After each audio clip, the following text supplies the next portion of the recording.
Hello friends, நான் உங்க jack. நீங்க பார்த்துட்டு இருக்கிறது fit and food Tamil channel. நம்ம இன்னைக்கு இந்த வீடியோல ராகியை வச்சு 9 வகையான வெயிட் லாஸ் ரெசிபிஸ் வந்து அம்மா இன்னைக்கு உங்களுக்காக வந்து செஞ்சு காட்ட போறாங்க. இப்போ வந்து ஃபர்ஸ்ட் 3 ரெசிபிஸ் வந்து ரொம்ப சிம்பிளான ரெசிபிஸ். இந்த 3 ரெசிபிஸ்க்குமே உங்களுக்கு ஒரே ஒரு மாவு மட்டும் நீங்க வச்சிட்டீங்க அப்படின்னா இந்த 3 ரெசிபிஸ் நீங்க ஈஸியாக செஞ்சிடலாம். அந்த மாவு ஃபர்ஸ்ட் என்னது அப்படின்னு சொல்லி பார்த்துட்டு வந்துருங்க. இப்போ ஒரு கிளாஸ் கேப் எடுத்திருக்கேன். இப்போ அதை போட்டுக்குருவோம். 1/4 கிளாஸ் இட்லி அரிசி எடுத்திருக்கேன், அதையும் இதில் போட்டுக்குருவோம். 1/4 கிளாஸ் உளுந்து எடுத்திருக்கேன், அதையும் இதில் போட்டுக்குருவோம்.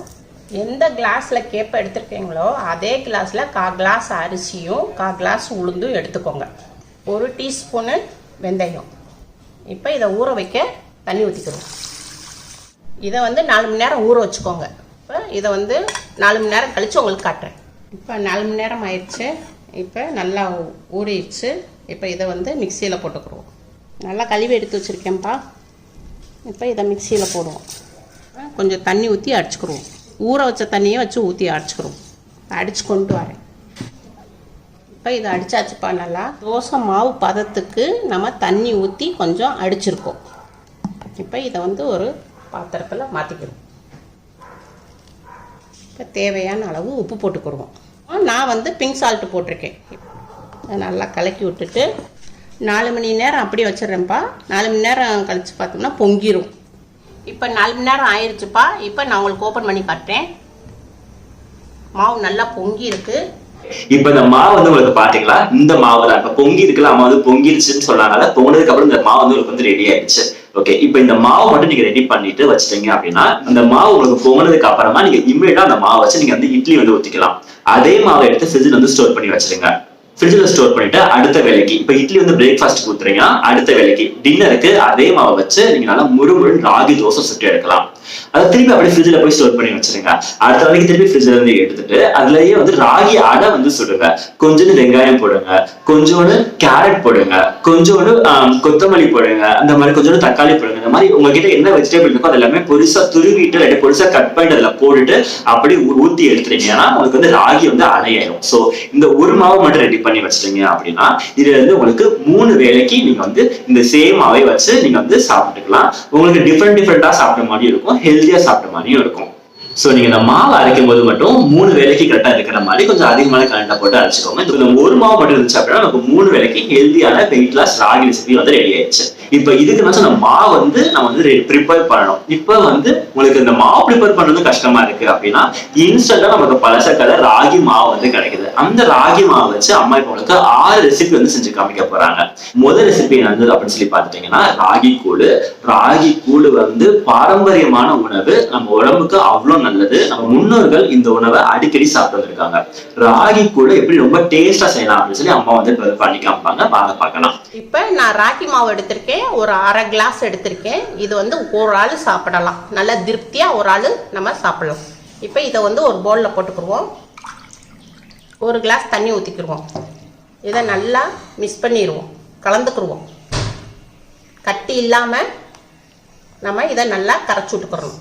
இப்பப்ப நம்ம 1/2 கிளாஸ் மாவு எடுத்திருந்தோம், ராகி மாவு எடுத்திருந்தோம். அதுக்கு 1 கிளாஸ் தண்ணி ஊற்றி நம்ம கரைச்சி எடுத்துக்கிட்டோம். எந்த கட்டியும் இல்லை. இப்போ கேஸ் ஆன் பண்ணியிருக்கோம். இப்போ நம்ம ராகி மாவு எடுத்தோம்லப்பா 1/2 கிளாஸ், அதே கிளாஸில் இப்போ நான் வந்து சட்டியில் 2 கிளாஸ் தண்ணி ஊற்றியிருக்கேன்.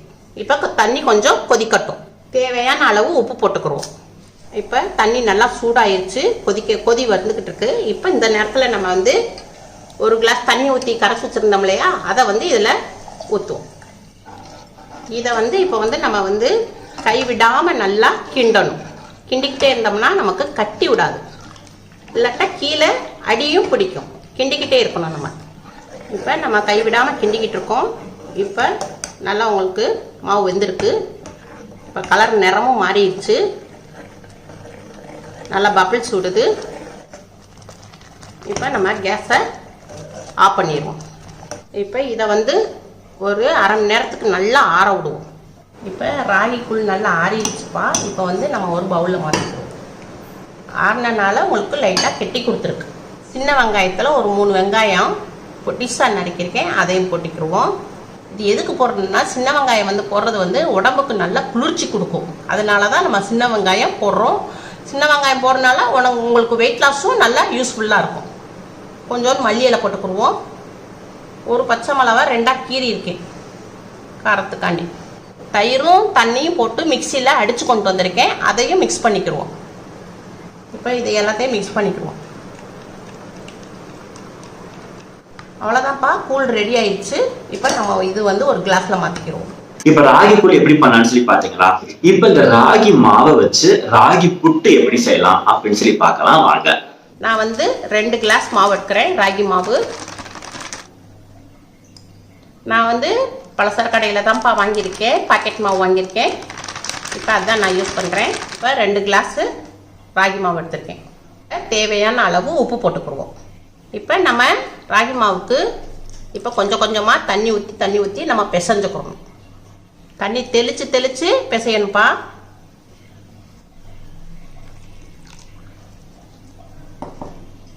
கட்டி விடாமல் நம்ம வந்து நல்லா மாவு மாதிரி பிணையணும். இப்போப்பா நான் வந்து 2 கிளாஸ் மாவு இதில் தானே எடுத்தேன், அதே அளவில் வந்து உங்களுக்கு வந்து 3/4 கிளாஸ் தண்ணி பிடிச்சிருக்கு.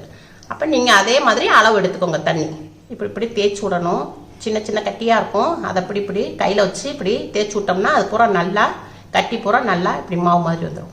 கரெக்டாக இருக்குது.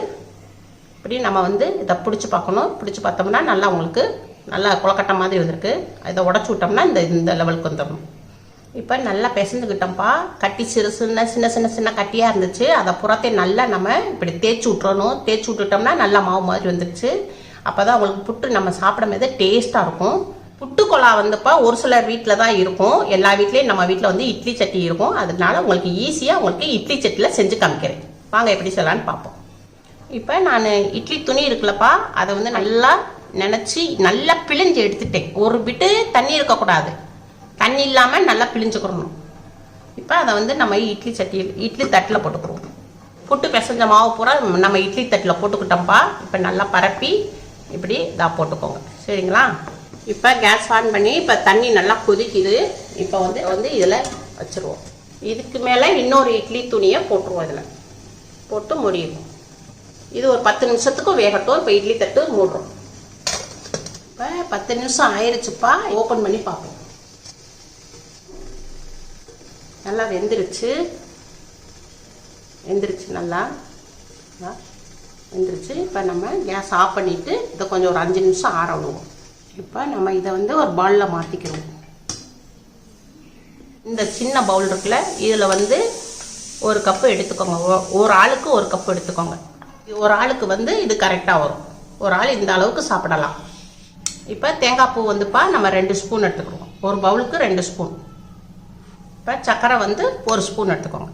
நாட்டு சர்க்கரை. இது ஒரு செவ்வாழைப்பா. இந்த செவ்வாழையில் வந்து அரை வாழைப்பழம் எடுத்துக்கோங்க. அரை வாழைப்பழம் எடுத்துக்கோங்க. இதை எல்லாத்தையும் நீங்கள் மிக்ஸ் பண்ணி சாப்பிடுங்க. இந்த மாதிரி புட்டு செஞ்சு சாப்பிடுங்க.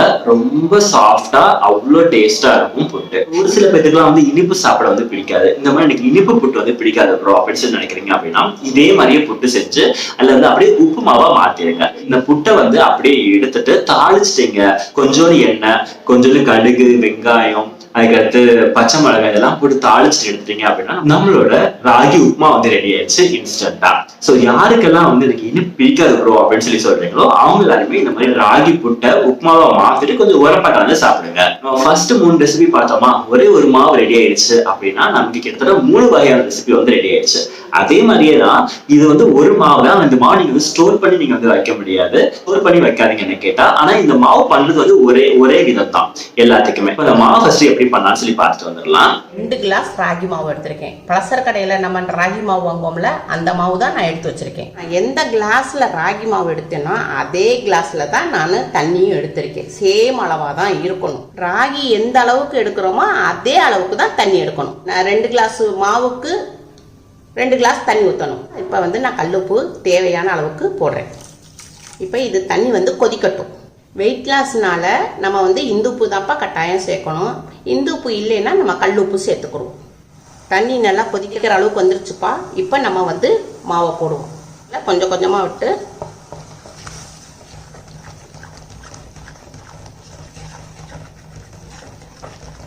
அடுப்பை வந்து ஸ்லோ பண்ணிக்கணும்ப்பா. பண்ணிட்டு அடுத்த போட்டு அப்படியே நல்லா கிண்டணும்.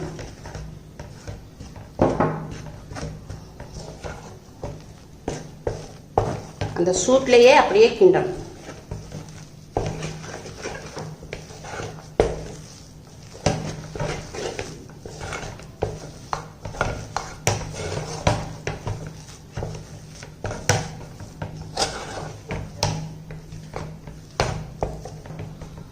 நல்லா இதாகிடுச்சு, நல்லா கெட்டி ஆயிடுச்சு பாருங்கள். இப்போ நம்ம கேஸை ஆஃப் பண்ணிடுவோம். ஸ்லோவில் இருந்த கேஸை ஆஃப் பண்ணிடுவோம். இப்போ இதை வந்து ஒரு பிளேட்டில் மாற்றிடுவோம். மாற்றிட்டு நம்ம ஆற விடுவோம். இப்போ நல்லா ஆறிடுச்சு. இதை வந்து நம்ம பிசைஞ்சுக்கணும். கொஞ்சம் நம்ம பிசையுமே தான் கொஞ்சம் மாவு வந்து நமக்கு ஒட்டும் கையில். அந்த ஒட்டாமல் இருக்கிறதுக்கு கொஞ்சோண்டு நம்ம கையில் எண்ணெயை தொட்டுக்குருவோம். இப்படி தொட்டுட்டு இப்படி நல்லா பிசைஞ்சுக்கணும். நல்லா சாஃப்டாக தான் இருக்குது, நல்லா பிசைஞ்சுக்கணும். இப்ப அம்மா வந்து உங்களுக்கு மாவு இது பண்ணாங்கல்ல, சரி இப்ப இந்த மாவை நீங்க எடுத்து நார்மல் சப்பாத்தி மாதிரி வேலிச்சு நீங்க சுட்டு எடுத்தீங்கன்னா நல்லா உங்களுக்கு பொஃப்னு ரொட்டி சூப்பரா வரும். ராகி ரொட்டி, இது வந்து ராகி ரொட்டி, இது வந்து ஒரு ரெசிபி.